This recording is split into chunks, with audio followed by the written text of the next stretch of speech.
कोई किसी के बाप के गांड में दम नहीं है कि बाबा खान के करियर को खराब कर दे। पवन सिंह खराब करेगा बाबा खान के अपना करियर?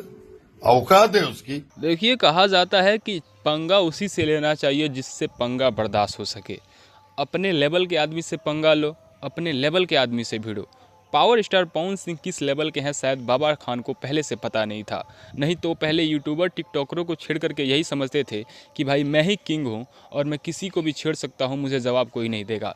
लेकिन पावर स्टार पवन सिंह को छेड़ने के बाद से उनको भी एहसास हो चुका है कि भाई मैंने किसी आम आदमी को तो नहीं छेड़ा है, मैंने किसी बड़े प्राणी को छेड़ दिया है। जी हाँ, पावर स्टार पवन सिंह के खिलाफ बोलने के बाद से बाबा खान सुर्खियों में बने हुए हैं और बाबा खान को लगातार पवन सिंह के फैंस रिमांड पे लिए हुए हैं और उनको दबा के लगातार रोस्ट किए जा रहे हैं। बाबा खान अब तक उसके बारे में कुछ दोबारा नहीं बोल पाए हैं क्योंकि उनको पता है कि एक वीडियो और वो बनाए कि बुरा फंस सकते हैं। पावर स्टार पवन सिंह की तरफ से भी बहुत ही भयंकर रिप्लाई आया है, लेकिन बाबा खान का कोई जवाब नहीं है, बाबा खान का कोई अता पता नहीं है। एक ही बयान दिए हैं अब तक, और बयान है कि पवन सिंह के हलक में वो अपना ज़ुबान डलवा करके पवन सिंह से मराठी बुलवाएंगे। तो भाई पावर स्टार के साथ आप ऐसा बात करेंगे तो फैन तो भाई आप पे गुस्सा जाहिर करेंगे ही।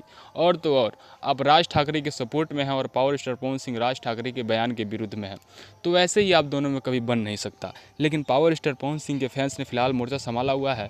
बाबा खान कुछ ज़्यादा ही बोल चुके हैं पावर स्टार पवन सिंह के बारे में। आपने स्टार्टिंग में थोड़ा सा क्लिप तो सुना होगा, लेकिन आप पवन सिंह और राज ठाकरे के मराठी विवाद में किसको सपोर्ट करते हैं, ये अपना राय कमेंट सेक्शन में बताइएगा। और बाबा खान के लिए भी 2 शब्द कमेंट सेक्शन में जरूर लिखिएगा। मिलता है किसी नए और बड़े इन्फॉर्मेशन के साथ, तब तक ले जय Hind, tata, bye bye, take care.